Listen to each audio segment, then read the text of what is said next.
如果我没有上过大学，那么我一定会去心安理得的打螺丝。可是呢，没有如果啊，高学历呢仿佛成了空一级的长衫。经过高等的教育呢，但是在现实工作中，我们却很难以施展抱负。我记得啊，大学刚毕业打工的时候，一个月做房产销售累死累活，也就才5、6千块钱。那有的时候呢，他是为了和客户谈合作啊，连饭都来不及吃。后来呢，又因为内卷，不过呢又不甘于躺平，我选择了才在家做副业。那么像通过2年的一个摸索呢，到现在为止，我的存款也已经有的这么多了。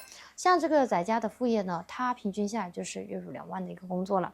但是呢，对于我而言，就是不甘于脱掉长衫了。你们要是不嫌弃我的话呢，可以给我来一个白给的3连，我就把我的方法去给大家来讲一遍吧。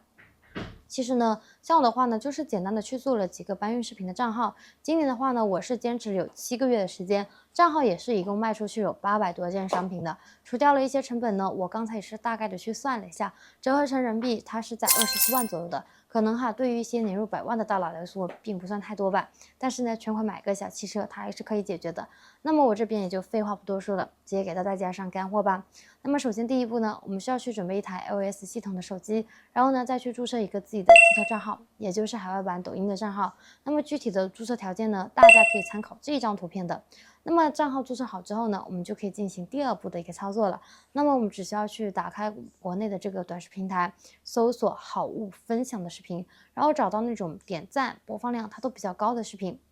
那么这里呢会有到一个细节，大家一定要去注意一下。就是我们找的这种视频呢，它是一定要有产品属性的，可以有带货效果的这个视频啊。那就比如说像我这个玩具的视频呢，它的效果也就很不错，也充满了一个趣味性。这个点赞量呢也是有在10几万的。那么接着咱们在这个复制视频的链接，去到小程序当中提取文字，再用 ChatGPT 换一种方式来描述以上的内容，它会立马的给你生成一条原创的脚本，并且呢还是纯英文的。然后利用我们的这个手机剪辑软件图文成片的功能，去一键生成新的视频。那大家也都可以看一下的，这个视频制作好的一个效果。最后呢，再给大家挂上商品链接，把它发布到TikTok上面。那么只要你发布的视频有老外去观看到了，他就能给我收益了。那么平均1万的播放量呢，它这个收益哈，它是在10到15块钱左右的。再其次呢，这个视频下面呢还有这个商品链接，如果有老外下单了，我们直接就选择1688一件代发就可以了。那么一单的利润呢，折合成人民币差不多是在200左右的。那像我的店铺呢，我上架的哈都是一些具有趣味性的产品啊，比如说解压的玩具、玩偶之类的，大家也都可以看一下的。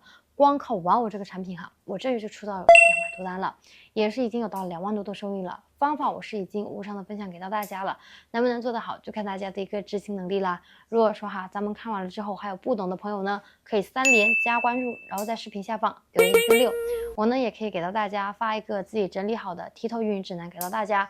那么我最后再分享一句话吧，有件长衫未必不好，哪怕衣衫褴褛，仍可遮风挡雨。那我们下期再分享更多有用的干货吧，拜拜。